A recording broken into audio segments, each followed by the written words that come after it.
കൊല്ലം നെടുവത്തൂരിൽ കിണറ്റിൽ ചാടിയ യുവതിയെ രക്ഷിക്കുന്നതിനിടെ ഫയർഫോഴ്സ് ഉദ്യോഗസ്ഥൻ ഉൾപ്പെടെ 3 പേർ മരിച്ചു. Kottarakkara fire and rescue unit അംഗമായ ആറ്റിങ്ങൽ സ്വദേശി സോണി എസ് കുമാർ, നെടുവത്തൂർ സ്വദേശിനി അർച്ചന, സുഹൃത്ത് ശിവകൃഷ്ണൻ എന്നിവരാണ് മരിച്ചത്. പോലീസ് സ്ഥലത്തെത്തി തുടർ നടപടികൾ സ്വീകരിക്കുന്നു. എം മനോജ് തയ്യാറാക്കിയ റിപ്പോർട്ടിലേക്ക്. കൊട്ടാരക്കര നെടുവത്തൂരിലാണ് ഒരു കിണറിൽ 3 ജീവനുകൾ നഷ്ടമായിട്ടുള്ളത്. അതായത് അർച്ചന എന്ന് പറയുന്ന യുവതി ഈ കിണറ്റിലേക്ക് ചാടുന്നു. പിന്നാലെ അർച്ചനയെ രക്ഷിക്കാനെത്തുന്ന ഫയർഫോഴ്സ് സംഘത്തിലെ ഉദ്യോഗസ്ഥൻ ഈ രക്ഷാപ്രവർത്തനത്തിനിടയിൽ മറ്റൊരാൾ മുകളിൽ നിന്നും, അതായത് ഈ യുവതിയുടെ ആൺസുഹൃത്ത് മുകളിൽ നിന്നും വീഴുന്നതിനിടയിൽ ഈ കിണറിടിഞ്ഞ് താഴേക്ക് പോവുകയായിരുന്നു. അങ്ങനെ ഗുരുതരമായി പരിക്കേറ്റ് 3 പേരാണ് മരിച്ചിരിക്കുന്നത്. ഈ സംഭവവുമായി ബന്ധപ്പെട്ട് ഇവിടെയുള്ള നാട്ടുകാരൊക്കെ നമ്മളോട് പ്രതികരിച്ചിരുന്നു.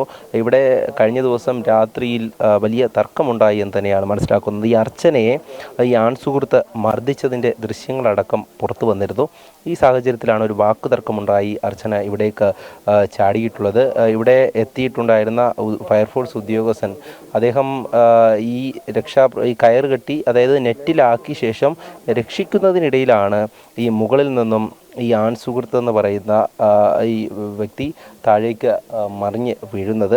അങ്ങനെയാണ് ഈ അപകടം സംഭവിച്ചിരിക്കുന്നത്. എന്തായാലും ഉന്നത പോലീസ് ഉദ്യോഗസ്ഥരടക്കം ഇവിടേക്കെത്തി മൊഴി രേഖപ്പെടുത്തിയിട്ടുണ്ട്. അതോടൊപ്പം തന്നെ മറ്റ് പരിശോധനകൾ തുടരുന്നുണ്ട്. എന്തായാലും ഈ ഒരു സാഹചര്യത്തിൽ തുടർ നടപടികൾ ഉണ്ടാകും എന്നുള്ളതാണ് അറിയിച്ചിട്ടുള്ളത്. ഈ നാട്ടുകാരൊക്കെ തന്നെ ഇവിടെയുണ്ട്. നാട്ടുകാരൊക്കെയും ഈ സംഭവ സ്ഥലത്ത് ഉണ്ടായിരുന്നു എന്നുള്ളതാണ്. അവരൊക്കെ ഈ രക്ഷാപ്രവർത്തനത്തിലും ഏർപ്പെട്ടിട്ടുണ്ടായിരുന്നു. എന്തായാലും കഴിഞ്ഞ ദിവസം ഇവിടെ നടന്ന സംഭവം, അപ്പം അതിന് ശേഷമാണോ അങ്ങോട്ടേക്ക് എത്തിയത്?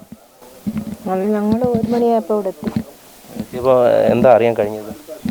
അന്നേരം ഫയർഫോഴ്സ് ഉദ്യോഗസ്ഥൻ മരിച്ച് അന്നേരം ആംബുലൻസിനകത്ത് കൊണ്ടുപോകുമായിരുന്നു. അന്നേരം പറഞ്ഞ് പിന്നെ 2 പേരൂടെ ഉണ്ടെന്ന് പറഞ്ഞു. ഇവളെ ബോഡിയായിട്ട് കയറിയ വഴിക്കാമെന്ന് പറയുന്നു. ഫയർഫോഴ്സ് ഉദ്യോഗസ്ഥൻ്റെ തലയിലോട്ട് ഈ കല്ലിടിഞ്ഞ് വീണു. എന്തെങ്കിലും പ്രശ്നങ്ങളൊക്കെ ഉണ്ടതായിട്ട്? പ്രശ്നങ്ങൾ ഇന്ന് രാവിലെ ഞാനിവിടെ വന്നപ്പോൾ കൊച്ചു പറഞ്ഞ പിന്നെ ഭയങ്കര വഴക്കായിരുന്നു ഈ താമസക്കാരനും ഈ അർച്ചനയുമായിട്ട്. അങ്ങനെ വഴക്കുണ്ടായി. കൊച്ചു ഫോണിൽ ഇവിടെ ചാനലുകാരെ കാണിക്കുന്നത് ഞാൻ കണ്ടു. അടിച്ച പാടൊക്കെ ഇവൻ അടിച്ചെന്ന് പറഞ്ഞ് ഈ അർച്ചനെ ആ കലിക്ക് ഇവിടെ വന്നെടുത്ത് ചാടിയതാണെന്ന് പറയുന്നത്. അങ്ങനെ ഒരു തർക്കമുണ്ടായി. അതിന് പിന്നാലെയാണ് ഈ ഒരു അപകടം ഉണ്ടാകുന്നതെന്നാണ് നാട്ടുകാരടക്കം പറയുന്നത്. എന്തായാലും ഈ സംഭവവുമായി ബന്ധപ്പെട്ട് പോലീസ് അന്വേഷണം നടത്തുന്നുണ്ട്. 3 പേരുടെയും, ഈ ഫയർഫോഴ്സ് ഉദ്യോഗസ്ഥൻ്റെയും യുവതിയുടെ ആൺസുഹൃത്തിൻ്റെയും യുവതിയുടെയും മൃതദേഹങ്ങൾ കൊട്ടാരക്കര താലൂക്ക് ആശുപത്രി മോർച്ചറിയിലാണ്. മറ്റ് നടപടിക്രമങ്ങൾ പൂർത്തിയാക്കി വരികയാണ്. ബിജു പരൂരിനൊപ്പം എം മനോജ്, ജനം, കൊല്ലം.